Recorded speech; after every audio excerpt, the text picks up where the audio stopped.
जैसा कि अभी सुरेंद्र जी ने मेरे को कॉल किया है, मैं चंडीगढ़ से बोल रहा हूँ, मैं मुकेश डांगी, जैसा उन्होंने बताया आपको। और आज संख्या भी लगातार बढ़ रही है। वैसे आप लोगों का यहाँ पे स्वागत है और मुझे आप लोगों ने आज दोबारा से फिर याद किया है, दोबारा मुझे कॉल किया सुंदर पाल जी का, मैं इस चीज़ के लिए थैंकफुल, बहुत ज़्यादा थैंकफुल रहूँगा। और बड़ा आज नर्वस सा भी फील महसूस कर रहा हूँ, क्योंकि बिकॉज़ थोड़ा-सा नेट में थोड़ी यहाँ पे दिक्कत आ रही है आज में हमारे यहाँ पे ना, थोड़ा चैलेंज आ रहा है उस चीज़ के लिए। तो मैं यहाँ से अपनी बात का शुरुआत करूँगा कि मैंने ये बिज़नेस कहाँ से शुरुआत की है, मैं वहाँ से ही पहली बार आपसे बातचीत करूँगा। मैं इस बिज़नेस को, मेरे जो ग्रेट अपलाइन है मिस्टर विक्रम सिंह नेगी जी, वो इस बिज़नेस को लेके आए मेरे लिए। और शुरुआत में मैंने उनको एक तो बारी बेसिकली मना भी किया था स्टार्टिंग में, लेकिन मैंने उनको ये कहा था कि मुझे हफ्ते के बाद रिस्पॉन्स मैं आपसे बात करूँगा और मैं तब आपको बताऊँगा कि मैं इसमें जॉइन होना चाहता हूँ कि नहीं होना चाहता हूँ। लेकिन जब उन्होंने बताया कि प्रोडक्ट बेस है, तो मैंने तुरंत 2 दिन के बाद ही उनको कह दिया कि हाँ जी, आप मुझे ऐसे करना कि 2 दिन के बाद मैं आपके साथ इसमें स्टार्ट कर लूँगा इस काम को। लेकिन बड़ी उस समय भी बहुत सारी कंपनी आई हुई थी, लेकिन इसका डर मेरे को परिवार से ये था कि अगर मैं परिवार के सामने इस चीज़ को डिस्क्लोज़ करूँगा, तो शायद वो ना करने दें। तो मैंने जो मेरे को किट मिलती थी उस समय 1500 में, वो मैंने छुपा के रख दी थी और उसके बाद मुझे कुछ 15-20 दिन के बाद मुझे वो डिस्क्लोज़ करना पड़ा कि हाँ, ये बिज़नेस मैंने स्टार्ट कर दिया है। तो मैंने अपने वाइफ़ को भी मीटिंग में लेके गया। स्टार्टिंग में उन्होंने इतना मेरे को हेल्पफुल नहीं किया, जितना मैंने उम्मीद की थी, लेकिन जैसे ही मैंने उनको 1-2 मीटिंग्स दिखाई, तो उस मीटिंग्स का मुझे बहुत बड़ा रिस्पॉन्स मिला। उन्होंने कहा कि अगर ये लोग कर सकते हैं, तो आप भी इसको काम को स्टार्ट कर सकते हो और अचीवमेंट भी ले सकते हैं। तो मुझे बहुत फुली उसका मतलब बहुत ज़्यादा उसमें एक मुझे सपोर्ट मिला उस चीज़ के लिए। तो मैं अपने परिवार का भी इस चीज़ के लिए थैंकफुल रहूँगा और प्रोडक्ट को भी मैंने स्टार्टिंग में जब यूज़ किया था, तो टूथपेस्ट एक यूज़ करी थी मैंने उस समय, और वो टूथपेस्ट जो थी, इतनी मतलब बढ़िया निकली वो टूथपेस्ट। ₹18 के लगभग वो टूथपेस्ट उस समय के दौर पे आती थी वो। तो वो टूथपेस्ट जो इतनी बढ़िया थी कि मेरे को पिछले काफ़ी सालों से मुसड़ों में खून आता था और जब भी इस तरह से करके देखता था, तब भी ऐसे ही हो जाता था। लेकिन वो 5-6 दिन मैंने यूज़ करी और जब उसका ये रिस्पॉन्स आया कि मेरे मुसड़ों में से खून निकलना बंद हो गया, तो मेरे को ये लगा कि उसमें वो चीज़ ब्रेक कर गई मेरे लिए। तो दैट मीन्स मेरे को एक ब्रेक इवन पॉइंट मिल गया कि अब मुझे ये बिल्कुल ओके है मेरे लिए। तो मैंने उस बिज़नेस को स्टार्टअप कर दिया उस हिसाब से। तो अभी मैं आपको इस बिज़नेस के बारे में बताना चाहूँगा थोड़ा-सा, इसका बेसिक जो प्लान है, क्योंकि आज के टाइम में अगर कोई भी कंपनी को हम स्टार्टअप करते हैं, किसी डायरेक्ट सेलिंग में जाते हैं, तो किसी भी डायरेक्ट सेलिंग कंपनी का जो प्लान है, वो सबसे बड़ा महत्वपूर्ण रोल अदा करता है। अगर हम प्लान को नहीं सीख पाते हैं या प्लान को किसी को सीखने के बाद किसी को शेयर नहीं करते हैं, तो हम ज़्यादा बड़ी कामयाबी नहीं ले सकते हैं। तो इसलिए मैं आपको ये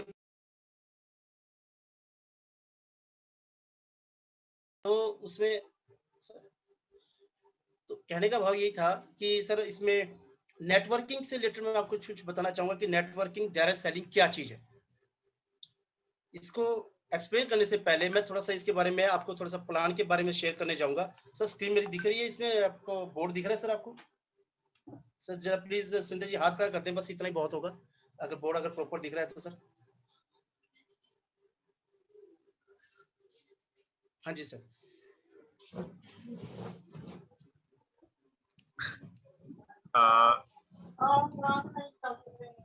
RC business.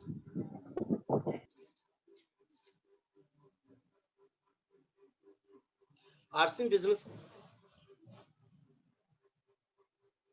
Right concept marketing एक इस चीज़ को मैं डिस्कस करने से पहले मैं एक आपसे ये बात करना चाहूँगा कि जो नेटवर्किंग चीज़ क्या है? नेटवर्किंग एक डायरेक्ट सेलिंग है, जिसमें हम डायरेक्ट प्रोडक्ट को खरीदना और बेचना कहते हैं इसमें। हमें कोई भी सामान मिलेगा, वो डायरेक्ट मिलेगा। हम मार्केट में भी जाते हैं कई बारी, तो ये ग्राहक जो है अपनी जूट का सामान कहाँ से लाता है? अपनी जूट का सामान ये लाएगा अपने दुकान से, और दुकानदार लेके आता है होलसेलर से, और ये लाता है डिस्ट्रीब्यूटर से, और ये लेके आता है सी से, और ये लेके आता है मील से। मील में चीज जो 50 रुपए की बनती है, पहुंचते पहुंचते यहाँ 100 रुपए की पड़ जाती है। सीधा सा कारण है, इसके बीच के लोग ये पैसा ले जाते हैं। एक एडवर्टाइजिंग भी आती है, जो कि बड़ी बड़ी एड आती है, वो हमारी उस प्रोडक्ट की कॉस्ट को बढ़ा देता है। तो लाजमी है, इस की वजह से सामान जो हो जाता है वो महंगा हो जाता है। दूसरा, इसमें हमें जो है नकली नकली सामान होने का बहुत चांस है, क्योंकि बिचौलिए जो हैं यहाँ पे कहीं ना कहीं वो सामान नकली बनने के चांसेस होते हैं। ठीक है जी। तो कहने का ये था कि अगर हमारे को यहाँ पे नकली सामान मिलता है। दूसरा बिलिंग, एक प्रोडक्ट जो हम लेके आते हैं उसकी बिलिंग नहीं मिलती है हमारे को, वहाँ पे उसकी कोई इनकम का साधन नहीं बनता है। अगर हम उसमें अर्न करना चाहें, कहीं पर भी हम दुनिया भर का सामान बाहर से लेते हैं लेकिन हमारे को कोई इनकम का साधन नहीं बनता है। तो कहने का मेरा भाव यही था कि ये जो चीज है, ये कंपनी ने क्या किया, रेड कंसल्ट पार्टी ने, आरसी बिजनेस ने, कि बिचौलियों को बीच में से हटाया और सीधा मील को कस्टमर से जोड़ दिया, बनाने वाले को खाने वाले से जोड़ दिया। और जो चीज 50 की हमें मिलती थी वो मार्केट में हमें, वो कहते हैं कि थोड़ा सा मार्केट से सस्ती मिलेगी, 90 रुपए के आसपास की, दैट मीन्स 10% थोड़ा सस्ती मिलेगी। और ये कहते हैं कि बीच का पैसा जो 45% यहाँ जा रहा था, ये बीच का पैसा 45% जो है वो कस्टमर को मिलेगा। ठीक है, उसके बाद इसमें इसका फायदा देखिए क्या हुआ। बाबा ना, महंगा महंगा सामान, महंगा सामान जो है आपको सस्ता मिलेगा। दूसरा, नकली की जगह असली मिलेगा और हमारे को यहाँ पे इनकम का साधन बनेगा। इस कंसेप्ट के द्वारा हमें इनकम का साधन बनेगा।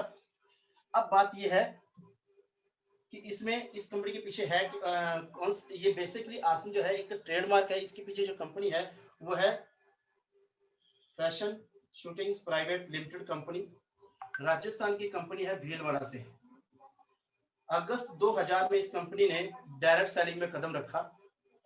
एक डिस्ट्रीब्यूटर से इन्होंने स्टार्ट किया था, एक डिस्ट्रीब्यूटर से स्टार्ट किया था। लगभग आज इसके पास 1 करोड़ से ज्यादा डिस्ट्रीब्यूटर ज्वाइन है। एक प्रोडक्ट आया था, लगभग 1500 से ज्यादा इसके प्रोडक्ट आ चुके हैं, जिसमें कि हमारे पास 25 के लगभग हेल्थ प्रोडक्ट भी है, 20 से 25 के बीच में। उसके बाद इसमें जो डिपो है, उस समय के लगभग अगर आज 5 साल पहले की बात कीजिए तो सिर्फ 90 डिपो थे, लेकिन आज के लगभग 150 से लेके 200 के बीच में डिपो खुल चुके हैं इसके, जिनमें एक ही डिपो के अंदर कम से कम 300 से लेके कम से कम 3-4 करोड़ का सामान वहां पे पड़ा होता है गोदाम के अंदर। ठीक है जी। उसके बाद इसमें आपके जो जो डिस्ट्रीब्यूशन किया इसका हेल्थ प्रोडक्ट, उसके बाद मेन चीज यहाँ पे आती है कि इसकी ज्वाइनिंग हम किस प्रकार से करें। हमारे को इसका कार्ड बनाने के लिए क्या करना पड़ेगा, हमारे को आधार कार्ड, पैन कार्ड, और इसके साथ साथ हमें आपका बैंक अकाउंट का चेक या कैंसिल चेक जो भी आपको लगे वो ले सकते हैं, और आपकी फोटो आपकी अपलोड हो जाएगी डायरेक्ट ऑनलाइन पे, और आपका एक आईडी नंबर इशू होगा जो कि ऑल ओवर इंडिया के अंदर वो वैलिड होगा। आप जहां मर्जी से वहां से आप सामान ले सकते हैं। ठीक है जी। उसके बाद ये तो जी ये बात है। अब आती है कि हमारे को इस कार्ड को बनाने का फायदा क्या होगा। इस कार्ड को बनाने का फायदा हमारे को जो मिलेगा वो बेसिकली, हमारे को जो कार्ड का बनाने का फायदा मिलेगा, 10 से 20% तो हमारे को एमआरपी पे डिस्काउंट मिल जाएगा। ठीक है जी। 10 से 20% एमआरपी पे हमारे को 10 से 20% जो है वो डिस्काउंट मिलेगा, पहली चीज।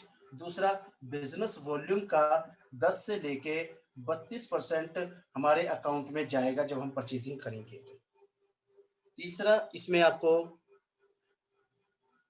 आपको 45% इनकम कमाने का साधन भी यहाँ पे मिल रहा है। ठीक है। तो दोस्तों ये चीज हमारे लिए बड़े मायने रखती है कि हम एक खरीदारी के साथ साथ हम अपनी इनकम को भी अर्न कर रहे हैं। अब ये इनकम आती किस प्रकार से इसका स्लैब बना वो भी एक नोट कर लेते हैं। मेरे ख्याल से नीचे तक दिखाई नहीं देगा, मैं इसलिए ऊपर थोड़ा और इस तरफ से जा रहा हूं। मैं हमारे को 100 बिजनेस वॉल्यूम से लेकर 4,999 तक हम परचेसिंग करते हैं तो हमारे को 10% आएगा। 5,000 के बिजनेस वॉल्यूम के ऊपर हमारे को आएगा लगभग 12%। 10,000 के ऊपर आएगा आपको 14%। 20,000 के ऊपर आएगा आपको 16.5%। उसके बाद 40,000 के ऊपर आएगा आपको 19%। 70,000 के ऊपर आएगा 21%। 1,15,000 के ऊपर आएगा आपको 24%। 1,70,000 पे आएगा 26.5%। और 2,60,000 के ऊपर 29%। देन आफ्टर 3.5 लाख के ऊपर आपको आएगा 32%। ये तो है स्लैब इसका। अब हम इसका एक एग्जांपल लेते हैं कि इनकम किस प्रकार से आती है इसमें। पहला, इसमें देखिए आप यहाँ पे ज्वाइन हुए, आपने मान लीजिए 3-4 लोगों को ज्वाइन कराया डायरेक्टली, और उस व्यक्ति ने यहाँ पे इस लेग में आपके मान के चले 10,000 बिजनेस वॉल्यूम का सामान हो गया, और लगभग 10,000 का बिजनेस वॉल्यूम का यहाँ पे, 10,000 का यहाँ पे, और 10,000 का यहाँ पे हो गया, और आपने अपने घर की खरीदारी कर ली 2,000 रुपए की लगभग। ये हमारा टोटल बिजनेस हो जाता है 42,000 का। कंपनी देखती है कि आप किस लेवल पे हैं। यहाँ पे देखा जाता है कि आप 40,000 से 70,000 के बीच में आ रहे हैं, 19%, यानी कि हम 19% लेवल पे। लेकिन पहले हमें कंपनी क्या करती है कि पहले नीचे पैसा बांटती है और जो बचा हुआ वो हमारे को मिल जाता है। तो कहने का इसमें क्या होगा कि 19% में से अब ये जो 10,000 का स्लैब ये चेक किया जाएगा, 10,000 का स्लैब है 14% यहाँ पे, दैट मीन्स ये भी 14% हो गया, ये भी 14% हो गया, ये भी 14% हो गया। 19 में से 14 गए तो 5% ये बच गया, और 5% यहाँ पे बच गया, 5 यहाँ पे और 5 यहाँ। कंपनी क्या करती है 5% आप इसको देगी, आपको इसका 5 इसका 5 इसका। इसका मतलब ये हुआ कि 500 प्लस 500 प्लस 500 प्लस 500, और हमारी खरीदारी 2,000 बिजनेस वॉल्यूम की हुई थी। मैंने बताया था कि अगर 4,10,100 से लेकर 4,999 तक की हम खरीदारी करते हैं तो हमारे को 10% इसका आएगा। लेकिन हम इस 19% लेवल पे हैं। हमारी जो पर्सनल खरीदारी होगी, हमारी टोटल जिस हम लेवल पे होंगे वहां से हमें पैसा निकल के आएगा। तो 10% की ना होके हमें 19% यहाँ पे मिलेगा, और ये मिलेगा 380 रुपया। ये बनता है लगभग 2,380 रुपया। ठीक है जी, 2,380 रुपया बनता है ये। अब इसी तरह से अगर ये हमारा बिजनेस बढ़ता चला जाए, यही बिजनेस हमारा 1 लाख तक पहुंच जाए, ये भी 1 लाख हो जाए, और ये भी 1 लाख, और ये भी 1 लाख का हो जाए, और यहाँ पे हमारी 2,000 की खरीदारी बिजनेस वॉल्यूम की है, तो यहाँ पे हमारा देखिए चेक किस तरह इंक्रीज करता है। 2,000 बिजनेस वॉल्यूम, टोटल बिजनेस हुआ 4,02,000 का। हम यानी कि 32% स्लैब पे, 32% पे। नीचे की टीम कितने पे है 1 लाख, 1 लाख का 14%, ये आगे 14%, यहाँ पे 14%, ये भी 14%, sorry sorry sorry sorry sorry 70, 21.5%,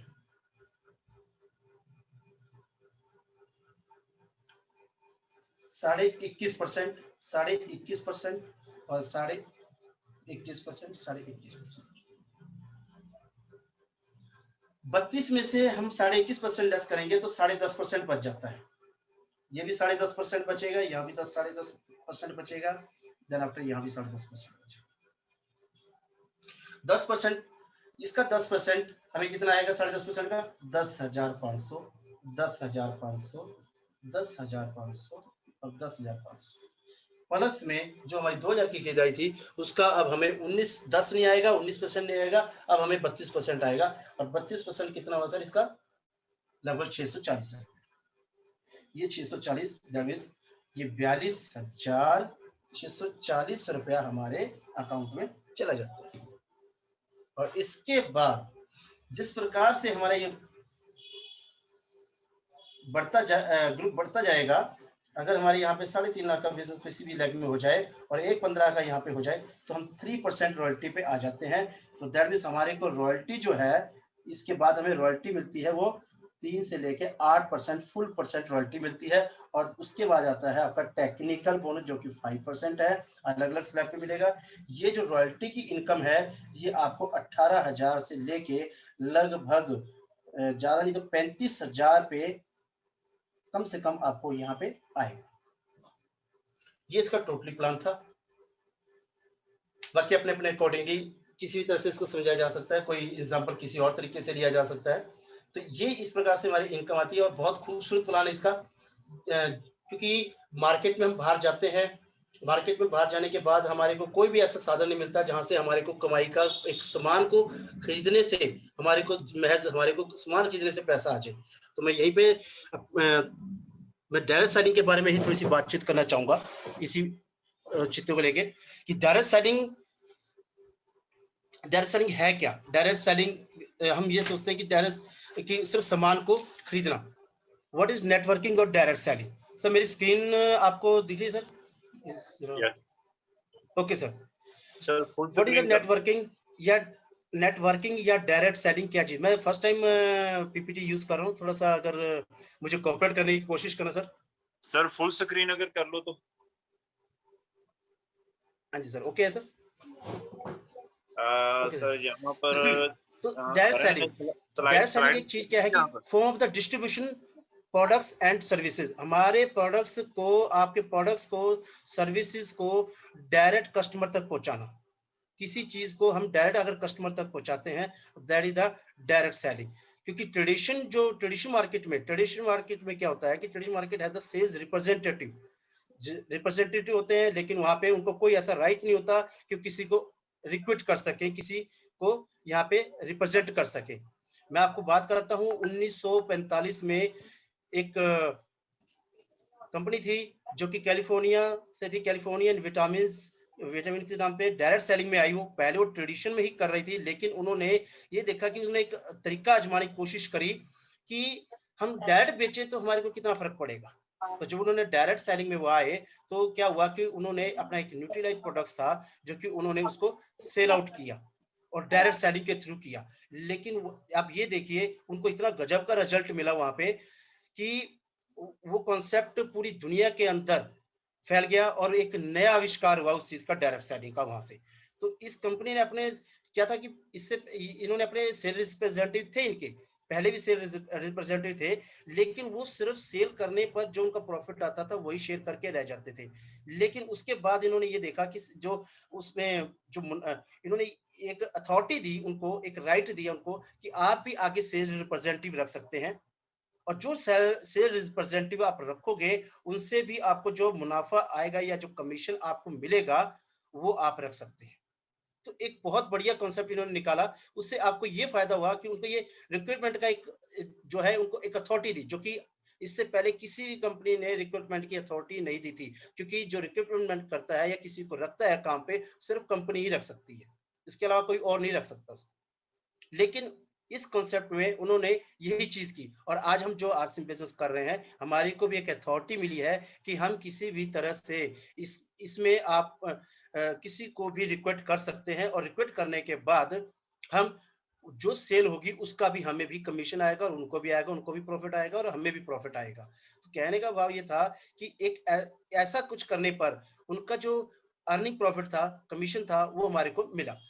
अपने आप में एक कंपनी बन जाता है, क्योंकि आपको कंपनी खोलने के लिए बहुत पैसे की इन्वेस्टमेंट की ज़रूरत होती है, बहुत पैसे की ज़रूरत होती है आपको एक प्रोडक्ट को सेल आउट करने के लिए, आपको उसको बनाने के लिए। लेकिन हमारे को यहाँ पे एक ऑटोमेटिकली हम एक कंपनी बन जाते हैं, क्योंकि कंपनी क्या अथॉरिटी देती है कि रिक्रूटमेंट की अथॉरिटी देती है कि हाँ जी रिक्रूटमेंट करना इसको, ठीक है? तो वो चीज़ आ जाती है। उसके बाद आता है, हम अगर ये चीज़ करते-करते हम एक तरह से बिज़नेसमैन ही बन जाते हैं, अपने आप एक चलती-फिरती कंपनी बन जाते हैं। आज हम क्या हैं? हम एक चलती-फिरती कंपनी हैं। हम अपने प्रोडक्ट को कहीं भी सेल आउट कर सकते हैं। हम अपने प्रोडक्ट के प्रति देखिए इतना प्यार करते हैं कि हम अपने घर में 100% प्रोडक्ट को यूज़ करने की कोशिश करते हैं कि हाँ, हम 100% अपना प्रोडक्ट को यूज़ करें। ठीक है जी। लेकिन ट्रेडिशनल मार्केट में कुछ ऐसा बिल्कुल भी हमारे को नहीं देखने को मिला। अब ये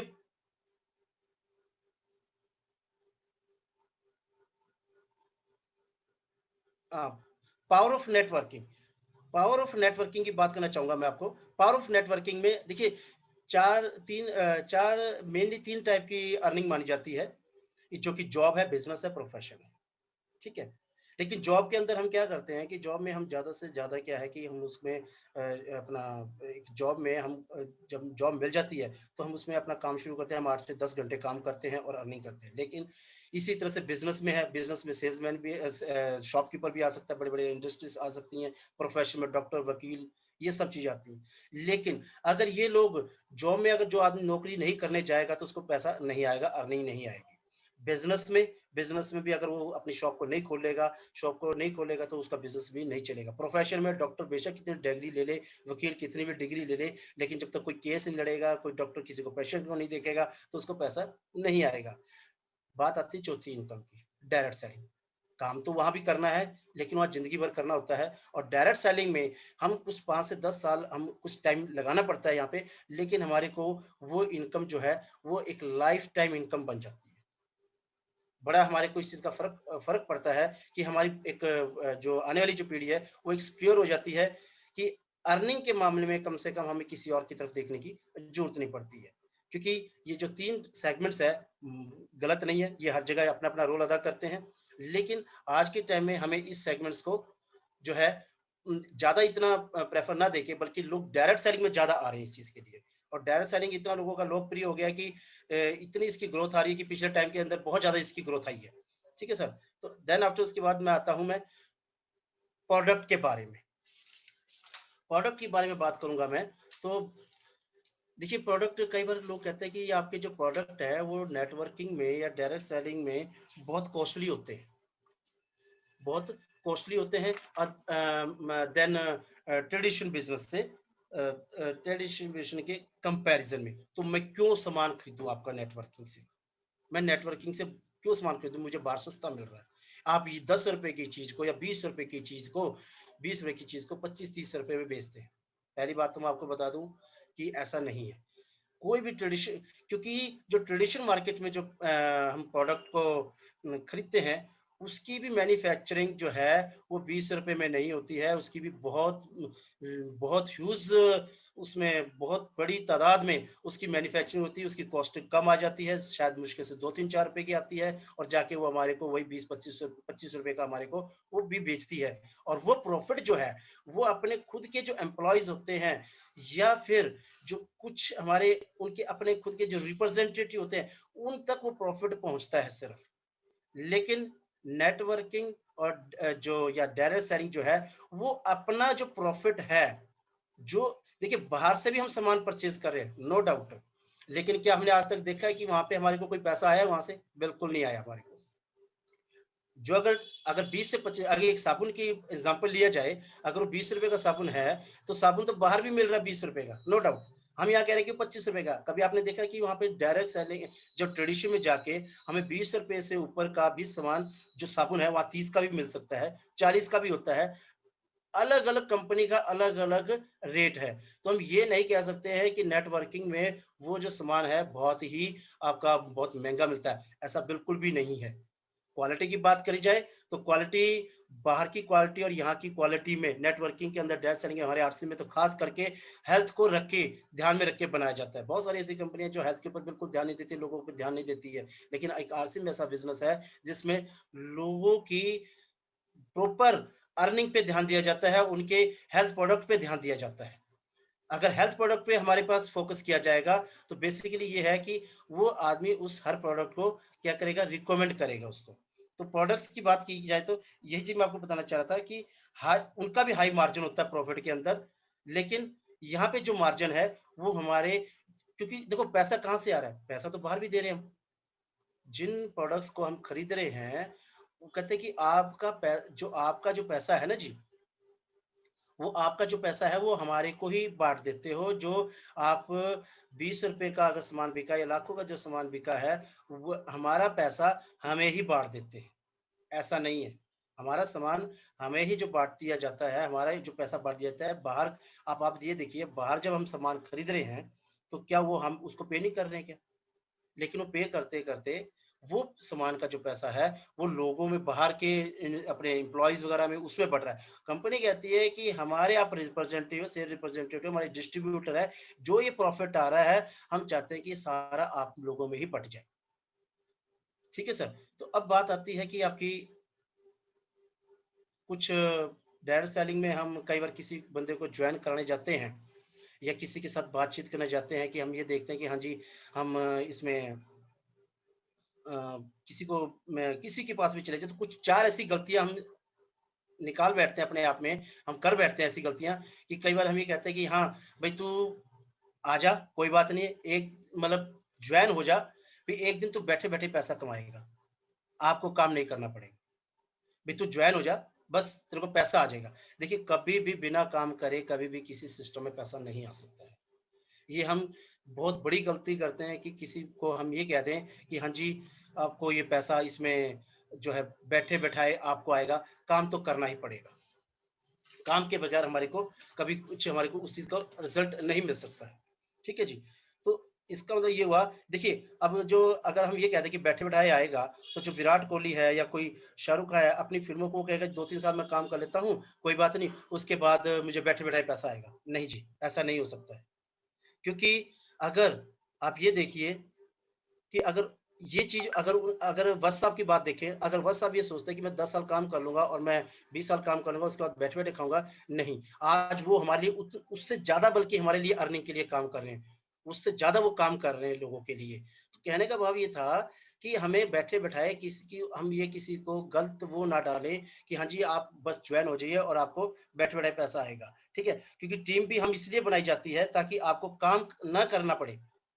लेकिन बल्कि इसलिए बनाई जाती है टीम को कि भी ताकि एक दिन आप अधिक से अधिक लोगों की ज़िंदगी को बदल सको। हमारी टीम बनाने का मकसद ही यही है। तो दूसरी गलती हमारे पास जो सामने आती है, कई बार हम ये गलती कर बैठते हैं कि बस आप आ जाओ और कर लो और बाकी मैं कर दूँगा। भई तू जॉइन कर ले, ठीक है? बाकी काम मेरा है।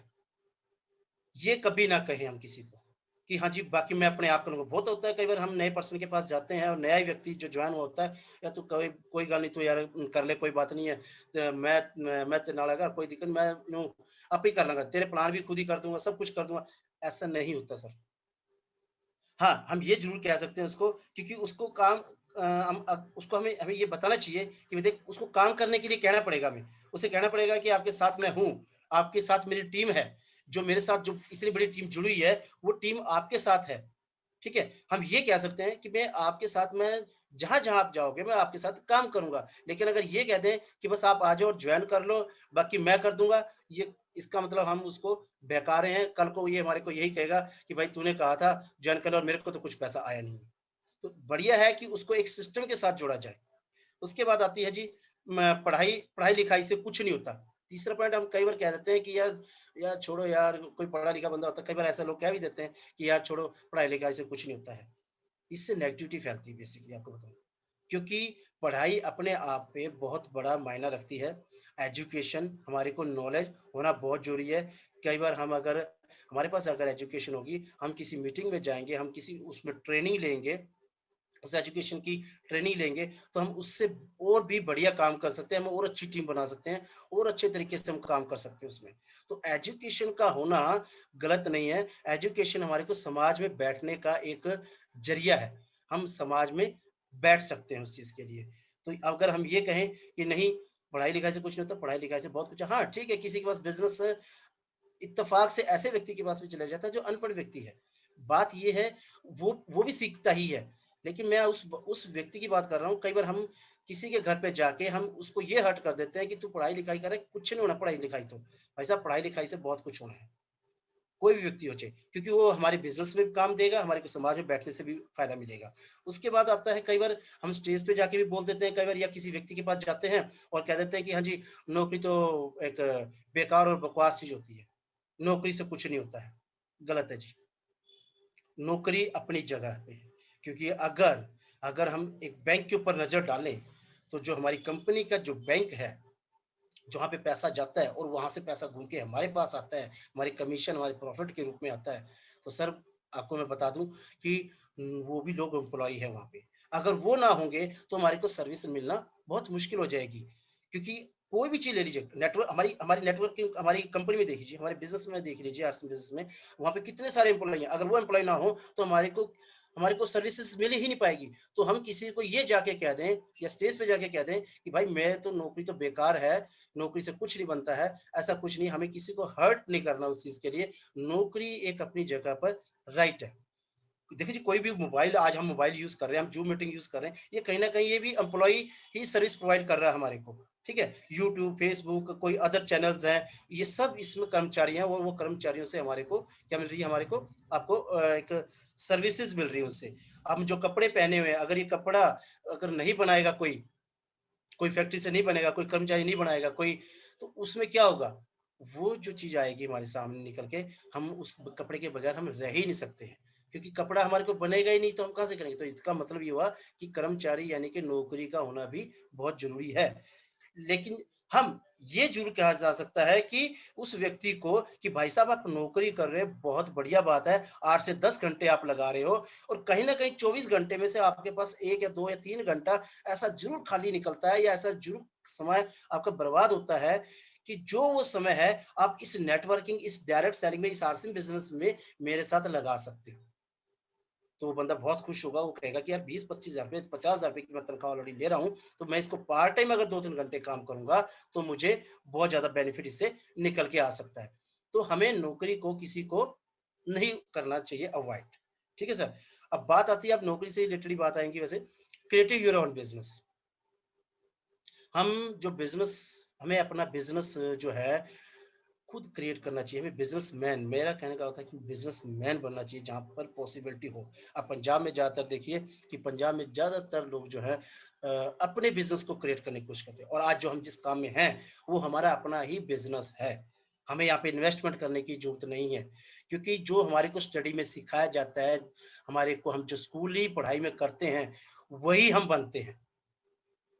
ठीक है जी। हम क्योंकि जो हम पढ़ाई कर रहे हैं उसकी चीज़ के लिए स्टडी हम जो अपना क्योंकि देखो पढ़ाई की एक समस्या यही आ जाती है जो हम डिग्री ले रहे हैं, हम जॉब के लिए ले रहे हैं और स्कूल एजुकेशन में एक ये बड़ी दिक्कत है कि जो हम बनते हैं वही जो हम पढ़ते हैं हम वही बनते हैं।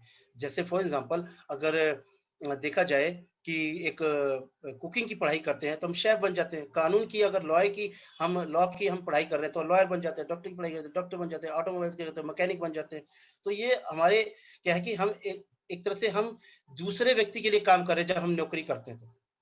अगर हमें वो पसंद है तो हाँ, करिए, लेकिन अगर हमें ये लगता है कि हमें अपना बिज़नेस बना के बहुत बड़ा एम्पायर खड़ा करके बहुत बड़ी इनकम ले सकते हैं, अपने सपनों को साकार कर सकते हैं, तो मैं ये मानता हूँ कि भई हमें जो है अपना बिज़नेस को क्रिएट करना चाहिए, कि हम दूसरे के लिए काम ना करके अपने लिए काम करें। क्योंकि जो व्यक्ति दूसरे के लिए काम कर रहा है, तो आप ये मान के चलिए पहले देखिए दूसरे व्यक्ति के लिए वो काम करता है किस प्रकार से मैं ये बताना चाहूँगा। पहले तो वो अपनी मालिक के लिए काम करेगा।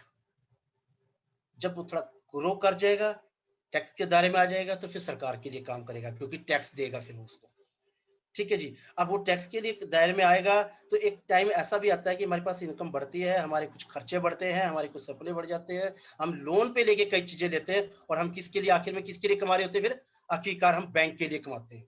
हम अपनी कोई ना कोई चीज़ मॉर्टगेज रख देते हैं, हम गिरवी रख देते हैं या उसमें हम लोन ले लेते हैं, तो उसी पैसे को हम उतारते चले चले जाते हैं। तो कहने का भाव ये था कि हम अपने बिज़नेस को ही क्रिएट करें, तो वो बेस्ट है और इससे बढ़िया आरसी बिज़नेस में हम अपना ही बिज़नेस क्रिएट करे हुए हैं। क्योंकि अगर हम प्रोडक्ट बनाते, तब भी हम लोगों तक वहीं पर ही पहुँच पाते इस चीज़ के लिए। ठीक है सर? तो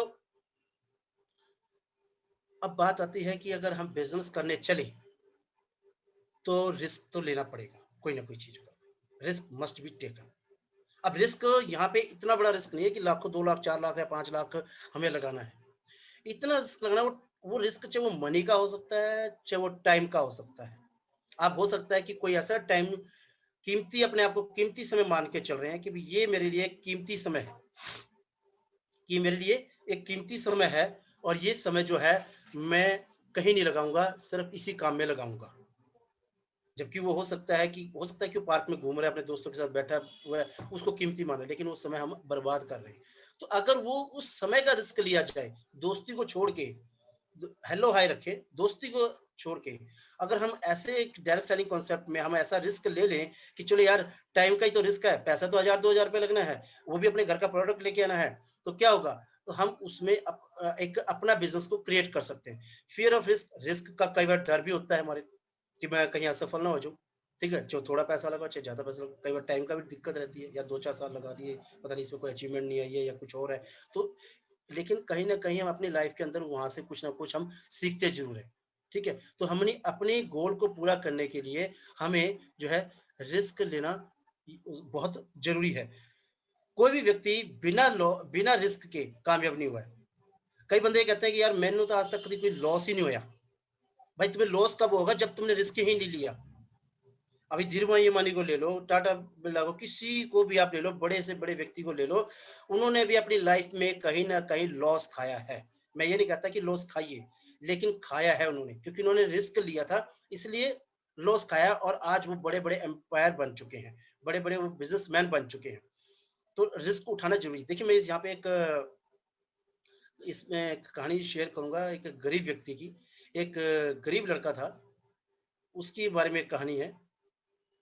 एक जमींदार एक गाँव में एक जमींदार होता है, बहुत कंजूस टाइप का व्यक्ति होता है, लेकिन उसकी लड़की बहुत सुंदर होती है और उसका एक नौकर रखा होता है उसने, तो वो कहता है कि यार मैं अपनी लड़की की शादी करना चाहता हूँ, लेकिन मैं ऐसे-वैसे नहीं करना चाहता। मैं चाहता हूँ कि पैसा भी अर्न हो जाए और लड़की की शादी भी हो जाए, तो कोई ऐसा तरीका निकाल दे। वही तो उसने नहीं, तरीका ये निकाला नेट की कि वजह कहता है से लगा कि ठीक है, एक नेट काम चलता करते हैं रहता कि है, स्वयंवर कर देते हैं रात एक को तरह ही नहीं से। आती। भी जो व्यक्ति 1000 की टोकन मनी लेके आएगा, सोने के सिक्के या कुछ भी लेके आएगा, तो उसको हम उसके साथ मतलब उसकी मतलब शादी करेंगे, लेकिन उसको एक काम और करना पड़ेगा कि जो सामने हमारे तालाब है, उस तालाब में 3 दिन तक रहना पड़ेगा, पानी के अंदर।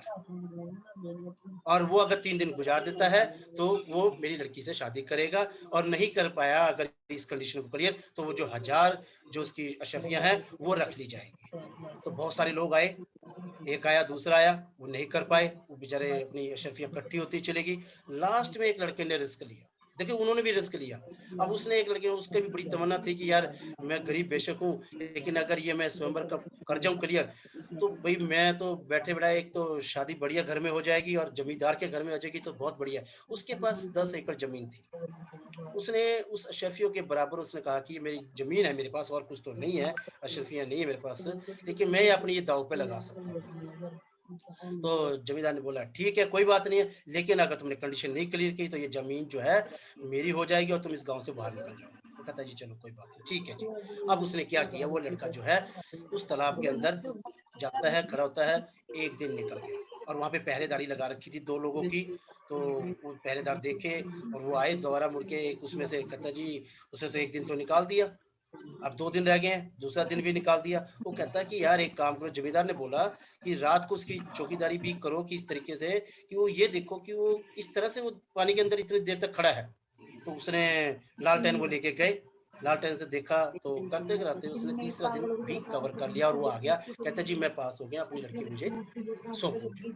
वो कहता है कि यार तू मेरे को ये बता दे पहले, ठीक है मैं वो कर दूँगा, लेकिन मुझे ये बता दे कि तूने 3 दिन किस तरह से निकाल दिए? कहते जी पहले दिन तो मेरे को अपना ज़मीन का जो था वो रिस्क था इतना बड़ा कि कहीं मेरी ज़मीन ना निकल जाए। लेकिन उसके बाद दूसरे-तीसरे दिन जब आपने लालटेन लगाई, तो मेरा थोड़ा-सा हौसला बढ़ा, वहाँ लाइट आई और मेरे को रोशनी आई, तो उस रोशनी की वज़ह से मैं वो टाइम निकाल गया। अब लेकिन क्या हुआ कि वो व्यक्ति ने जैसे ही ये बात बोली तो ज़मींदार ने बोला कि तूने तो मतलब धोखा कर दिया। वो कहता है जी क्या? कि तूने इसका मतलब इसकी गरमाइश की वज़ह से तू इस तालाब के अंदर रह गया 3 दिन के लिए और तू इसको क्लियर कर चुका इस बात को। तो कहता जी अब वो कुछ नहीं बोल पाया। अब वो जमींदार जो था कंजूस था, उसने उसके ज़मीन हड़पनी थी, उसने उसको निकाल दिया और कहता तू जा। वो चला गया। लेकिन अब जैसे ही वो जा रहा था तो वहाँ पे गाँव का जो सरपंच था वो कहता भी ऐसे क्या तू रोक क्यों रहा है अभी क्यों कहाँ जा रहा है तू? कहता है जी मेरे साथ ऐसे-ऐसे हुआ और अब उसने मेरी ज़मीन भी रख ली है। तो वो कहता है जी एक काम करो, उसको अपने घर पे बुलाओ और उसको ये कहो कि भई तुम मेरे घर पे बहुत बढ़िया खाना के लिए इनवाइट करो उसको। खाने पे इनवाइट किया गया उसको और जब उसको खाने पे इनवाइट किया गया, तो खाना बहुत बढ़िया तरीके से परोसा गया। लेकिन सरपंच ने बोल दिया कि भई तू इस खाने के अंदर वो क्या कहते हैं नमक ना डालना। कहता है जी ठीक है। कहता है ज़िम्मेदार मेरे को मार देगा इस तरह से। कहता है नहीं कोई नहीं, तू टेंशन ना ले। लेकिन उसने वही चीज़ करी और जब ज़मींदार खाना खाने आया, तो जब वो पास में आया तो उसने खाना-खुना खाया, खाने लगा तो दूसरी पहली बाइट खाई, चलो कोई नहीं, दूसरी बाइट एकदम कहता है यार ये क्या? उसको गुस्सा आया, कहता है इसमें तो नमक ही नहीं है। सरपंच सामने बैठा हुआ था। कहता है जी ज़मींदार साहब नमक तो है इसमें, नमक तो है यहाँ। कहते कहाँ है नमक? तो उसने नमक को सामने खिड़की के सामने रखवा दिया था उसके जहाँ वो खाना खाता बिल्कुल उसके सामने। कहता देखो जी वो रहा नमक। अब कहता जी नमक कहता तुम मेरे साथ कैसा मज़ाक कर रहे हो? कहता मज़ाक क्यों कर रहा हूँ मैं? खाना आप कह रहे हैं कि नमक नहीं है, नमक है इसमें। कहते नमक इसमें मेरे को तो टेस्ट आ नहीं रहा। तो कहते कि आप ये बताइए मुझे कि मैं वही आपको समझाने की कोशिश कर रहा हूँ कि जब लालटेन से वो व्यक्ति ने उसको वहाँ पे टाइम निकाल दिया और आपने सिर्फ़ एक रोशनी को देख के तो उसको वहाँ से वो क्या वहाँ से आँच मिल सकती थी उस चीज़ के लिए। तो आप कैसे कह सकते हो कि तो लेकिन ज़मींदार को ये बात का एहसास हुआ और उसने अपनी लड़की को दिया। तो दैट मीन्स ये था कहने का भाव कि जो रिस्क है वो हर जगह होता है। उसने अपनी ज़मीन इतनी बड़ी रिस्क पे लगा दी कि उसके खाने-पीने के भी नहीं लाले पड़ सकते थे उसके लिए। तो रिस्क उठाना ज़रूरी कीप आउट योर फियर हम अपने डर से बाहर आएँ। हमें कोई भी चीज़ का जो अगर डर है तो उस चीज़ से हमें बाहर आना चाहिए। उसके बाद आता है जी विन-विन थ्योरी की बात कर रहा हूँ मैं। विन-विन में कि कहा जाता है कि हम किसी के पास जाते हैं, किसी के पास प्लान करने जाते हैं या किसी के साथ किसी क्रॉस लाइन से या किसी डाउन अप लाइन से मिलते हैं, तो हमें विन-विन की थ्योरी रखनी चाहिए। विन-विन की थ्योरी है कि तेरी भी जाए, मेरी भी जाए। मतलब तेरा भी काम चले, भाई मेरा भी चले। यानी कि हमारा नज़रिया हमेशा विन-विन का होना चाहिए। आज इंसान इसलिए दुखी नहीं है कि उसके पास पैसा नहीं है। या उसके पास वो सुविधाएँ नहीं है, बल्कि वो इसलिए दुखी है क्योंकि उसके जो पड़ोसी है या उसका कोई रिश्तेदार है, जो है उसके वो सब कुछ उसके पास है, उसकी उसको देखकर वो उससे दुखी हो रहा है। तो कहने का मतलब है कि ऐसा दुखी हमें होने की ज़रूरत नहीं है कि हमें विन-विन की थ्योरी रखनी चाहिए। एक डॉक्टर था जो कि बहुत दयालु डॉक्टर था, मेरे एक दोस्त ने मेरे को बताया कि भई वो उसका अपनी मदर का इलाज कराने जाता था, तो जब जैसे-जैसे वो डॉक्टर ग्रो करता चला गया, उसने एक बहुत बड़ा मकान बनाया, तो उसमें जब उसने अ, उसपे मुहूर्त पे बुलाया गया, तो पूरी फैमिली को, तो उस मेरे फ्रेंड की जो वाइफ़ ने बोला उस डॉक्टर को कि भई आपको बहुत बड़ा कांग्रेचुलेशन और आप तो बहुत बड़े इंसान बन गए आप तो बहुत प्रतिष्ठित व्यक्ति बन चुके हैं आप तो। तो उसने बोला उसकी वाइफ़ ने बोला डॉक्टर की कि देखिए जी, हम अभी प्रतिष्ठित नहीं बने, हम इतने बड़े नहीं बने हैं। जब तक हमारा परिवार जो है, मेरे इनके जो भाई हैं, वो प्रतिष्ठित नहीं हो जाते हैं, वो एक आगे तक लेवल तक नहीं जाते हैं, जब तक हमारी जय-जय नहीं हो सकती है। हम चाहते हैं कि वो भी आगे बढ़ें। तो कहने का मतलब हमें आस-पास के दायरे को भी बड़ा देखना चाहिए, हमारे को उनको भी बड़ा करना चाहिए ताकि उनकी भी जय-जय और हमारी भी जय-जय रहे। अब बात आती है जी पोलाइट की। हमें अपने हमें जब किसी के पास जा रहे हैं प्लान करने के लिए, तो बड़ा पोलाइटली हमें रहना चाहिए। कई बार हमारे को ऐसी बातें भी सुनने को मिल जाती हैं कि वो व्यक्ति हमारे को ये कहता है कि हाँ भाई तू कुछ भी कह सकता है वो, लेकिन हमारे को अपने आप को पोलाइटली रखना है और मैं क्योंकि टाइम थोड़ा कम रह गया तो मैं इसको ज़रा जल्दी से इस टॉपिक को मैं क्लियर करने की कोशिश करूँगा। Genius in the identifying others. हमें दूसरों का जो है एडिफाई करना ज़रूरी है हमें, क्योंकि हम किसी की अगर प्रशंसा करेंगे, तो वो हमारी प्रशंसा करेगा। अगर प्रशंसा हम नहीं किसी की कर पाएँगे, तो क्योंकि जब हम किसी की प्रशंसा करते हैं, तो आदमी वो खुश होता है। चाहे वो हमारी डाउनलाइन है, चाहे हमारी अपलाइन है, अगर हम अपलाइन की प्रशंसा करके चलेंगे, तो हमारी अपलाइन भी हमारी फ़ोकस करेगी। अगर हमारी अगर डाउनलाइन अच्छा काम किया है, तो हम उसकी अगर प्रशंसा करते हैं, तो हमारे को उससे भी हमारे को प्रशंसा हमें भी प्रशंसा मिलेगी और हमारा बिज़नेस भी ग्रो करेगा। क्योंकि बिज़नेस में एडिफिकेशन पंडित जी ने भी बोला है, बिज़नेस के अंदर एडिफिकेशन बहुत ज़रूरी है।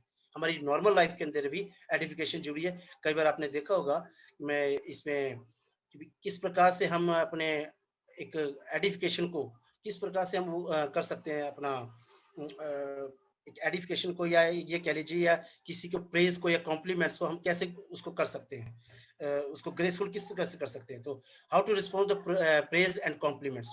हम किसी को थैंक यू करके कर सकते हैं और उसको भी साथ के साथ कॉम्प्लीमेंट्स दे दीजिए, अगर उसके अंदर कुछ ख़ासियत है बात है। लेकिन अगर उसने आपको कॉम्प्लीमेंट दिया है, तो उसको कभी एक्सप्लेन मत करिए कि भई मेरे हाँ, भई इस वजह से मैं इतना मान के चलिए आपने कहा कि आप बहुत अच्छे लग रहे हैं, बहुत अच्छे आपके कपड़े लग रहे हैं। तो ये ना बताने बैठ जाए कि हाँ जी, फलाना जगह से खरीदे थे, ऐसा था जी, वैसा था। हमें एक्सप्लेन करने की ज़रूरत नहीं है। और हमें उसका कॉम्प्लीमेंट्स भी उसको कॉम्प्लीमेंट्स देना भी ज़रूरी है ताकि वो हमें उसको इग्नोर नहीं करना है क्योंकि ये नहीं है कि हमारे को कॉम्प्लीमेंट्स का लेने का सिर्फ़ अधिकार ही है, हमारे को प्रशंसा का अधिकार है। हमें ये अधिकार बनता है कि हम दूसरे को भी कॉम्प्लीमेंट्स करें। Be relax. जब हमारे को कोई कॉम्प्लीमेंट्स करता है, तो हमें एक तरह से रिलैक्स रहना चाहिए। हम कई बार हड़बड़ा जाते हैं, यार पता नहीं क्या कहूँ मैं, क्या नहीं कहूँ? वो उस चीज़ से थोड़ा-सा हमारे को कटना चाहिए। तो इसी में अवॉइड द बैकबाइटिंग। किसी की पीठ के पीछे हमारे को किसी की बुराई नहीं करनी है। कई बार हम अपने डाउनलाइन की बुराई कर बैठते हैं, इवन हम कई बार तो ऐसा कर बैठते हैं कि किसी को अपने अप्लायंस से शिकायत होती है, तो अप्लायंस से ही मतलब बुरा भला अपने किसी क्रॉस लाइन में या किसी अपने डाउन लाइन में या किसी भी व्यक्ति को अपने अपलाइन के बारे में बुरा कह बैठता है। अपलाइन जो है एक गुरु के बराबर है, पहली बात तो। दूसरा, उसमें हमारे को बुराई करने का फ़ायदा नहीं है क्योंकि हम जब किसी की बुराई करते हैं तो कोसों दूर तक वो वाइब्रेशन वहाँ तक भी जाती है और कहीं न कहीं वो हमारे को भी उस वही व्यक्ति हमारे बारे में भी कुछ न कुछ ऐसा ही गलत कह रहा होगा। अगर हम किसी के बारे में अच्छा बोलेंगे तो हमारे की वाइब्रेशन जो लौट कर आएगी, वो भी अच्छी-अच्छी लौट कर आएगी। तो अवॉइड बाइटिंग। ठीक है? किसी को बुरा-भला ना कहें, कोई बात भी गिला-शिकवा हो, तो हम उसको बैठ के सॉल्व कर सकते हैं, चाहे वो डाउनलाइन हो, चाहे कहीं और हमारे किसी पारिवारिक किसी समाज में भी चाहे कोई ऐसा ना हो। Have the attitude of gratitude. हमारे को हमेशा एक ग्रैटिट्यूड का एटीट्यूड रखना चाहिए। कई बार हम पूरे दिन में काम करके आते हैं और घर पे आते हैं जब, तो पहली बात तो हमें एक ऐसा एटीट्यूड रखना चाहिए। देखिए, मैं कम से कम ऐसा एटीट्यूड भगवान की दया से रखता हूँ मैं मेरे सामने ही मतलब कि मैं जिस मोड़ से निकल के आता हूँ, तो सामने ही मेरे गुरुद्वारा साहब है वहाँ पे। तो मैं वहीं पर ही एकदम गर्दन मोड़ के मैं भगवान का थैंक्स करता हूँ कि भाई आप भगवान आपने मुझे टाइम पर घर पे पहुँचा दिया, सही सलामत मुझे घर पे पहुँचा दिया। तो भगवान का ग्रैटिट्यूड पहले तो इस चीज़ के लिए करना चाहिए कि ताकि हमारे को सुबह से लेके शाम तक जब हम काम कर रहे हैं और घर पे सही सलामत आ जाते हैं, हम अपने परिवार का मुँह देखते हैं, तो हम उ भगवान का हमें थैंक्स करना चाहिए। ये यही ग्रैटिट्यूड हमें अपने किसी भी सीनियर से रिलेटेड या डाउनलाइन से रिलेटेड या आस-पास के किसी भी माहौल से हमारे को उसका ऐसा जो है ग्रैटिट्यूड रखना चाहिए। और ग्रैटिट्यूड पे एक बात ध्यान में आती है कि एक व्यापारी था और वो व्यापारी जो है अपना क्या नाम है उस वो व्यापारी के पास बहुत सारी संपत्ति थी नाव में। तो वो संपत्ति नाव में थी तो एक बार क्या हुआ कि भगवान ने उस नाव पे आए उस मतलब अपना रूप चेंज करके उन्होंने कहा कि यार ये तुम्हारे पास क्या है? कहते जी कुछ नहीं है जी बस घास-फूस है ऐसे ही है। तो वो उसकी एक ऐसी नेगेटिविटी थी कि वो कुछ भी होता था तो ग्रैटिट्यूड नहीं था उसके प्रति। तो जब भगवान ने देखा यार मैंने इसको इतना कुछ दे रखा है, सब कुछ दे रखा है और तू फिर भी इसके प्रति ग्रैटिट्यूड नहीं है इस काम के प्रति भी जो तू काम कर रहा है इतना संपत्ति तेरे पास है। तो जैसे ही वहाँ से भगवान चले गए तो बाद में उसने जब देखा तो वो जो संपत्ति टोटली जो उसकी नाव में रखी हुई थी, वो सारी घास-फूस में ही कन्वर्ट हो गई। क्योंकि भगवान ने उसको तथास्तु कर दिया कि भाई तू ठीक है, तू अगर ऐसा कह रहा है तो ठीक है ऐसा तथास्तु। तो कहने का भाव ये था सर कि अगर हम अच्छा बोलेंगे, अच्छा भगवान का ग्रैटिट्यूड रखेंगे, बढ़िया उस तरीके से हम जो हमारे पास है, उसका धन्यवाद करेंगे, तो हमारे को उसका जो है फल मिलेगा, भगवान उससे हमारे को ज़्यादा देगा बल्कि। हम चाहे वो डायरेक्ट सेलिंग में है, चाहे किसी भी काम में क्यों ना हो। ठीक है सर? और लास्ट पॉइंट जो आता है, वो है आपका बी ह्यूमरस। हमारे को हमेशा जो है, वो है खुश रहना चाहिए, बहुत ज़रूरी है। अभी आप क्लोज़िंग चल रही है, भाई कई बंदे तो नर्वस भी होंगे यार क्लोज़िंग चल रही है, बिज़नेस को ग्रोथ करना है, डाउनलाइन परचेज़िंग नहीं कर रही, फलाना नहीं कर रही। देखिए, हमें क्लोज़िंग 4 दिन हमारे पास 3 दिन हमारे पास लगभग रह गए हैं क्लोज़िंग के। हमें इस तरीके से जुट जाना चाहिए क्लोज़िंग के अंदर कि जितने भी हमारे प देखिए वो जो रिवार्ड्स वगैरह मैं यहाँ पे डिस्कस नहीं करूँगा, लेकिन जितने भी हमारे रिवार्ड्स वगैरह हैं, वो सारों को मद्देनज़र रखते हैं, जिस-जिस रिवार्ड्स पे हमने नज़र रखी हुई है, जो हमारे रिवार्ड्स क्लियर कर सकते हैं, उस रिवार्ड के अकॉर्डिंगली हमारी अपनी जो है क्लोजिंग ज़बरदस्त तरीके से करनी है। हमारी टीम के नीचे भी उन लोगों की भी खरीदारी उसी प्रकार से करनी क्योंकि 3 जो है हमारे पास हैं, ये हमारे लिए इतने इम्पोर्टेंट हैं कि हम इसमें जितना बिज़नेस ग्रोथ कर पाएँ, हमारा सितंबर के लिए एक हमारे को हौसला मिल जाएगा उस चीज़ के लिए, एक बड़ा बिज़नेस ग्रो करने के लिए। क्योंकि कई पॉइंट्स से रिलेटेड भी है कि इसमें इतने पॉइंट करने हैं। परिवार का खुद कल हमारे पास ट्रेनिंग हुई थी न्यूट्रीचार्ज की तो उसमें डॉक्टर पवनदीप जी ने सारा बताया था तो दोबारा रिपीट नहीं करना चाहूँगा उस चीज़ के लिए। तो ये ज़रूरी है। कम से कम 500 बिज़नेस वॉल्यूम तो हर व्यक्ति का कराए जो व्यक्ति ने जिसने नहीं किया हुआ है, तो कम से कम 500 बिज़नेस वॉल्यूम ज़रूर कराएँ ताकि वो ड्रॉ में आ जाए और 6 महीने लगातार करा सकें, तो 500 डीबी का उसको सामान भी फ्री मिलेगा। तो खुश रहना बहुत ज़रूरी है, चाहे हमारी क्लोजिंग ही क्यों ना हो रही हो। हमें हर एक के प्रति हँसता मुस्कुराता चेहरा रखना चाहिए। अगर हम किसी के पास प्लान करने जा रहे हैं और खुशनुमा से तरीके से नहीं जा रहे हैं, तो हमारी बात को सुनने के लिए वो राज़ी नहीं होगा।